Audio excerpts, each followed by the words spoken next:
Olá, turmas, tudo bem? Vamos iniciar mais uma aula de Educação Física. Eu sou o professor Kim Raoni e trazemos hoje para vocês a aula número 21, Revisão e Avaliação. Vamos começar a relembrar aí o que foi trabalhado nas últimas aulas.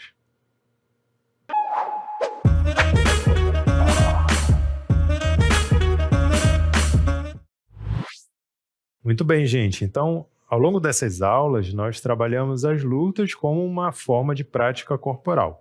E aí nós trouxemos aí alguns aspectos históricos e umas modalidades importantes dessa categoria de movimento, começando com as lutas olímpicas.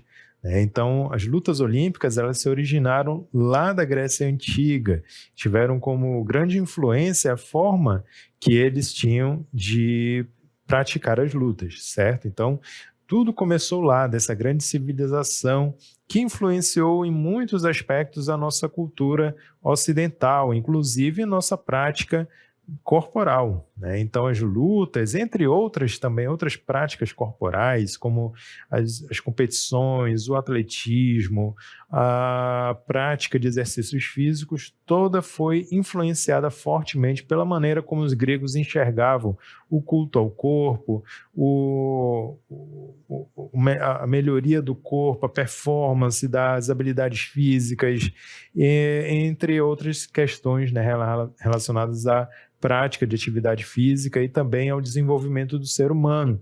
Então, aqui nós temos aqui uma ilustração, né, das lutas como eram praticadas naquela época. Então, os gregos, eles praticavam todo tipo de exercício físico de forma completamente nus, né, dentro de um local apropriado, que era chamado de palestra.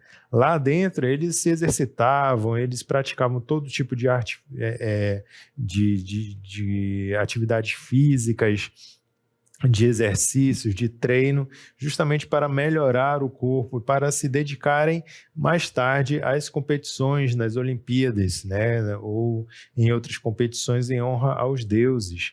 Então, essa daqui era uma forma, né, de luta livre, de uma luta greco-romana, né, como a gente pode dizer. Então, assim a gente viu a definição, né, e a história um pouco dessas formas de lutas. Então, vamos retomar aí um pouquinho sobre o que foi estudado aí sobre isso. Então, nós vimos que a luta greco-romana tem suas origens lá na Grécia Antiga e era uma das disciplinas dos Jogos Olímpicos originais. Esse estilo de luta foi revivido no século XIX e introduzido nos Jogos Olímpicos modernos em 1896. A luta greco-romana se distingue pela proibição de ataques abaixo da cintura, o que limita as técnicas permitidas. Então, assim, a gente viu que as lutas, elas tiveram sua origem lá na Grécia Antiga, mas depois, né, passados aí vários séculos, desde a dominação romana, depois da Idade Média, essas práticas elas foram completamente esquecidas, né, realmente negligenciadas e até mesmo proibidas durante a Idade Média. Só anos mais tarde, né, séculos mais tarde, lá para o século XIX, nos Jogos Olímpicos modernos, no ano de 1896, é que o Barão de Coubertin ele se inspirou, né, querendo trazer aqueles ideais esportivos e de confraternização, né, da Grécia Antiga. Ele trouxe também algumas modalidades, entre elas as lutas, né? Então ele também colocou nessa forma, nas primeiras competições modernas, das Olimpíadas modernas, a luta greco-romana, como foi chamado, né, devido às influências das práticas gregas e romanas em relação às lutas, né? Então essa modalidade inicial, ela não permitia técnicas abaixo da cintura, né? Então, da cintura para baixo não era permitido nenhum tipo de técnicas. Então, esse daí é o estilo da luta greco-romana. E a luta livre, né? A gente viu que são duas modalidades em uma só. Temos as lutas olímpicas, que incluem essas duas, a luta greco-romana e a luta livre.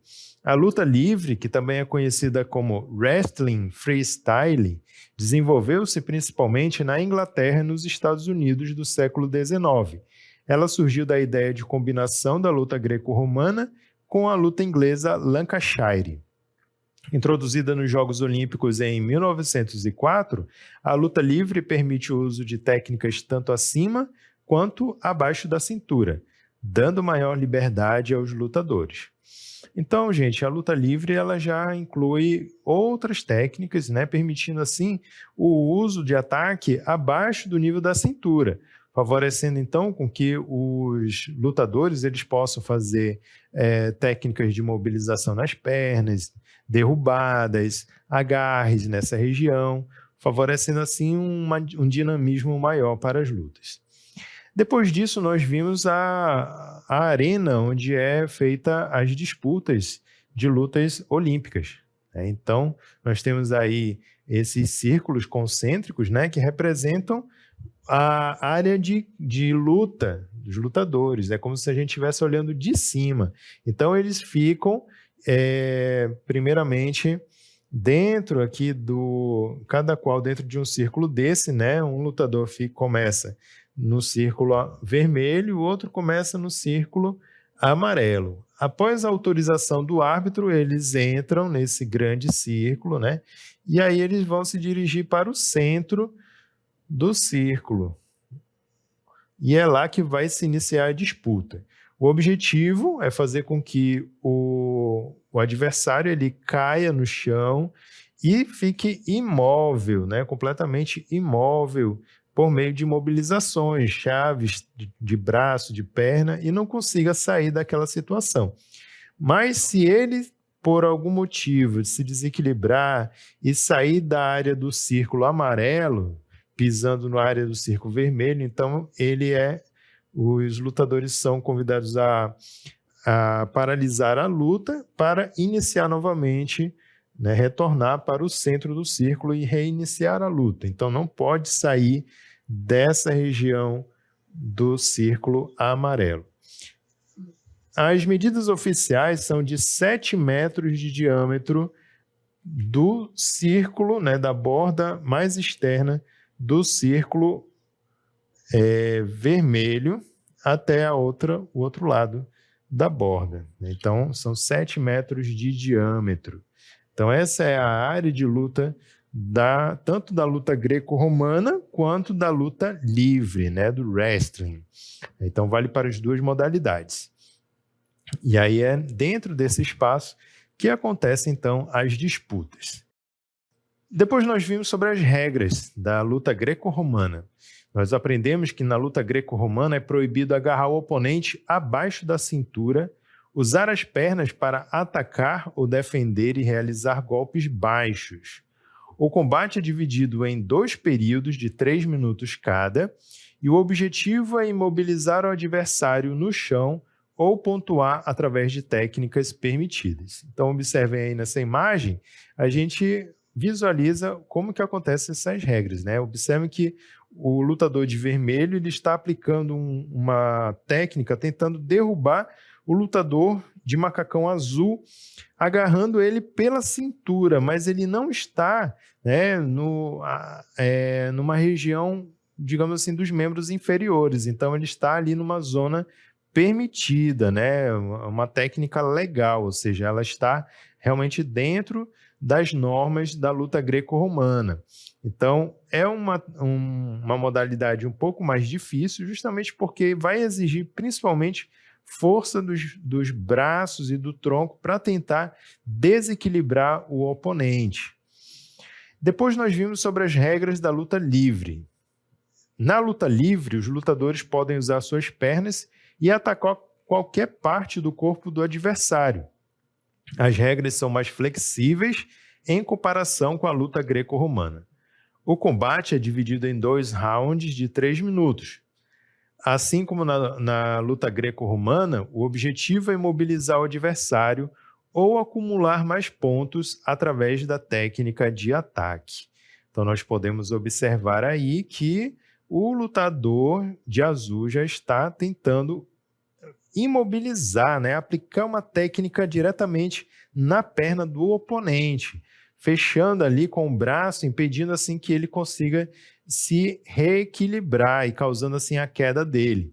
Então assim a gente observa que na luta livre né? Há essa diferença. Ele pode utilizar as partes abaixo da cintura para poder aplicar a técnica. Então, isso torna ali uma possibilidade maior, né? Uma liberdade maior para os lutadores conseguirem aplicar uma chave, um desequilíbrio, uma projeção no adversário. O fato de ser uma luta livre não significa que ela permita golpes como socos e chutes, tá? Isso daí não é permitido em nenhuma das modalidades. Apenas técnicas de imobilização, de projeção, de torção. Muito bem, depois da gente ter estudado esse lado das lutas olímpicas, nós começamos a estudar também algumas artes marciais de origem asiática, né? Começando pelas de origem chinesas, né? Então nós vimos o Kung Fu e o Wing Chun. Então o que nós vimos? Vamos lembrar aí sobre o que nós vimos sobre o Kung Fu. É uma das artes marciais mais antigas e respeitadas, com raízes na China há mais de 4.000 anos. Ele não é apenas uma forma de combate, mas também uma prática filosófica e espiritual. O termo Kung Fu significa habilidade adquirida através de esforço, refletindo a dedicação necessária para dominar essa arte. Muito bem, então o Kung Fu surgiu lá do templo Shaolin, na verdade vem desde a Índia, né? Quando um monge budista ele decidiu fazer uma viagem até a China, né, chamado Bodhidharma, e aí esse monge chamado Bodhidharma, ele, ao chegar na China e se hospedar no templo de Shaolin, ele viu que os monges de lá estavam completamente fracos, porque passavam a maior parte do tempo se dedicando somente à meditação parada, né? E aí, então, ele decidiu convencê-los de que também deveriam se dedicar à prática física para fortalecer o corpo. Afinal de contas, é necessário cuidar das duas coisas, do corpo e da mente. Foi então que ele começou a ensinar as técnicas físicas, né, para que pudesse não só obter destrezas, capacidades físicas de vários tipos de movimentos, mas também de usar esses movimentos para melhorar as suas práticas mentais, né, de meditação, de concentração. E daí, então, desse meio é que surgiu o Kung Fu, e que se espalhou por várias partes da China, ali se tornando uma das principais artes marciais daquele lugar. Dentro do Kung Fu surgiram diversos estilos, cada estilo com as suas características próprias, de tal forma que ali haviam também muitos conflitos, né, para ver qual o estilo que era mais forte do que o outro. E isso se prolongou até, então, a chegada do Mao Tse Tung, né, com a sua ideologia maoísta, e aí lá ele, então, acabou de vez com essa questão das escolas de Kung Fu, né?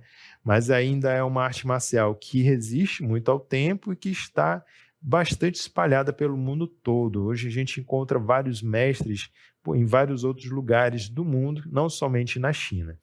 E dos princípios filosóficos que mais orienta a prática do Kung Fu, que nós vimos aí, é justamente a ideia da complementaridade dos opostos, né, representada por esse ideograma aqui.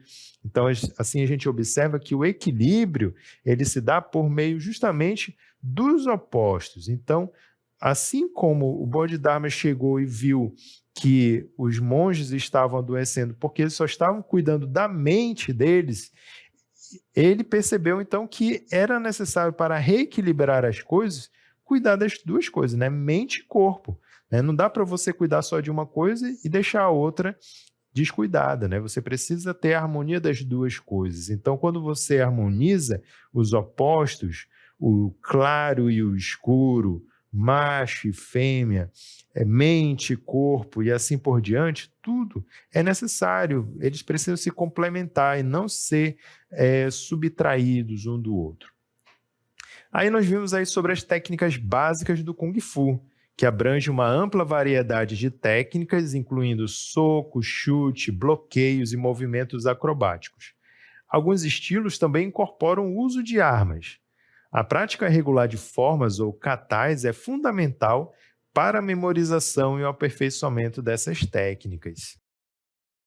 Então, dentro do Kung Fu, surgiu um estilo chamado Wing Chun, certo? Então, o Wing Chun é uma forma de Kung Fu e ele se baseia principalmente em ataques diretos, né, práticos, utilizando braços e mãos e pernas, mas principalmente os braços, né? Por isso que ele também é apelidado de boxe chinês, porque ele se assemelha muito, ele utiliza muito pancadas, né, sequências de golpes utilizando as mãos, tá bom? Então, esse é o Wing Chun.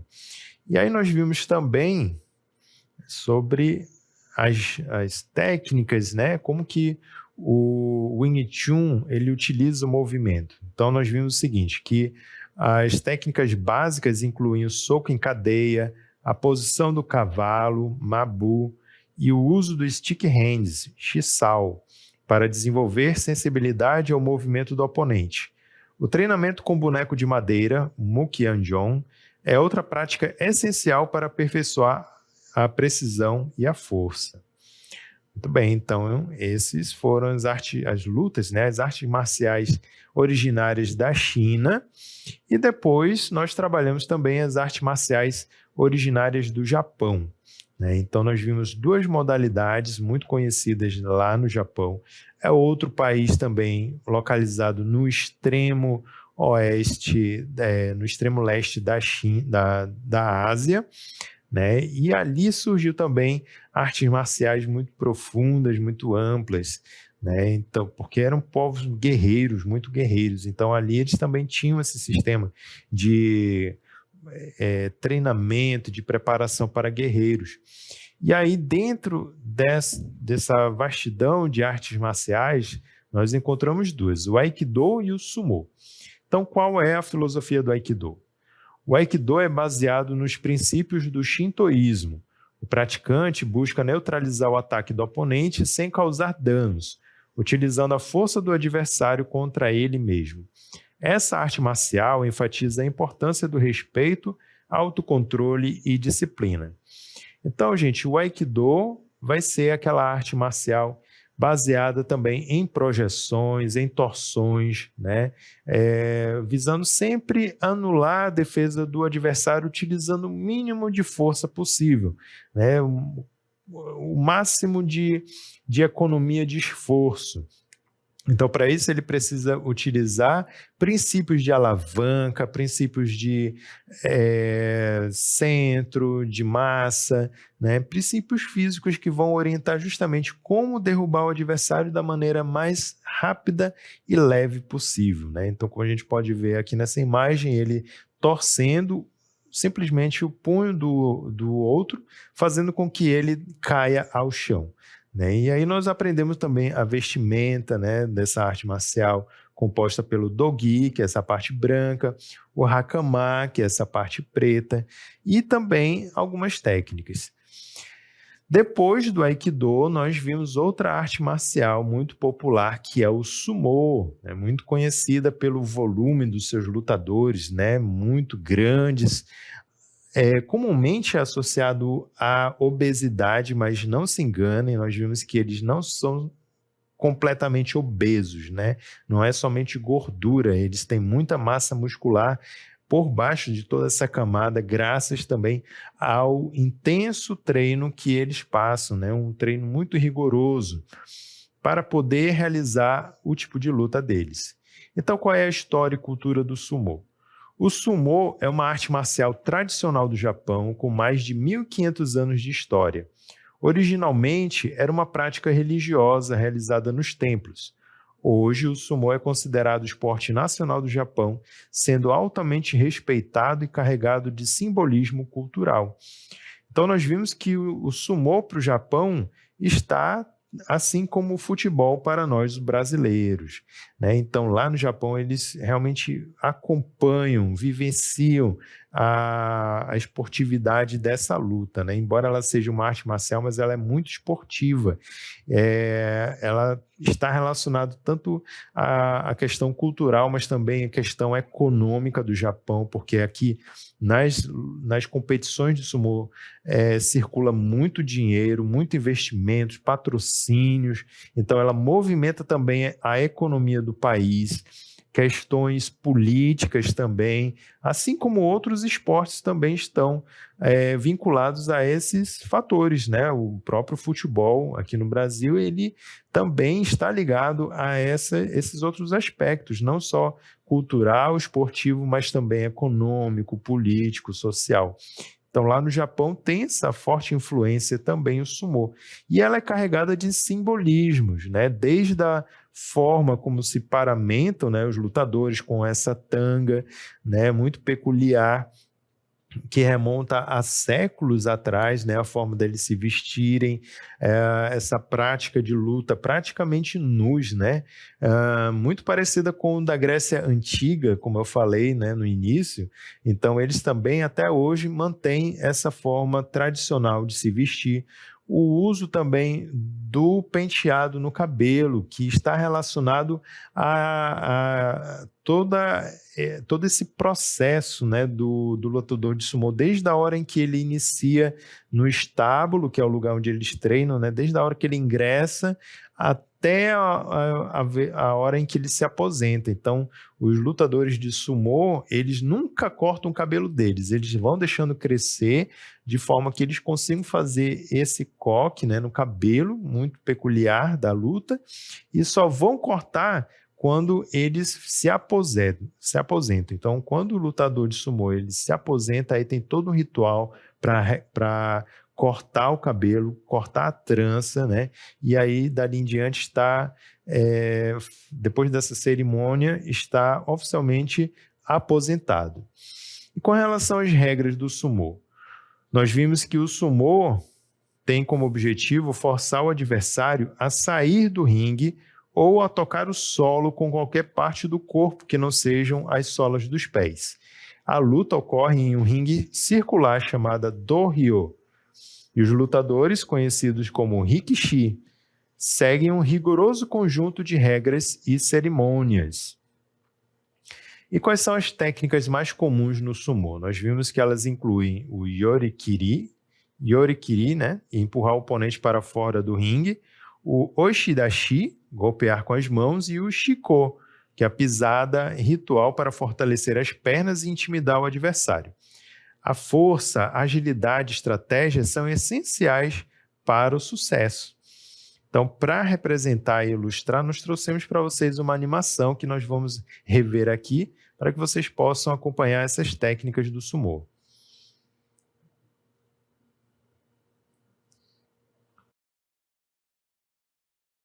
Então, aí nós temos as técnicas, né, do yorikiri, que é tentar empurrar o adversário para fora do ringue circular, né? Então, essa é a técnica do yorikiri.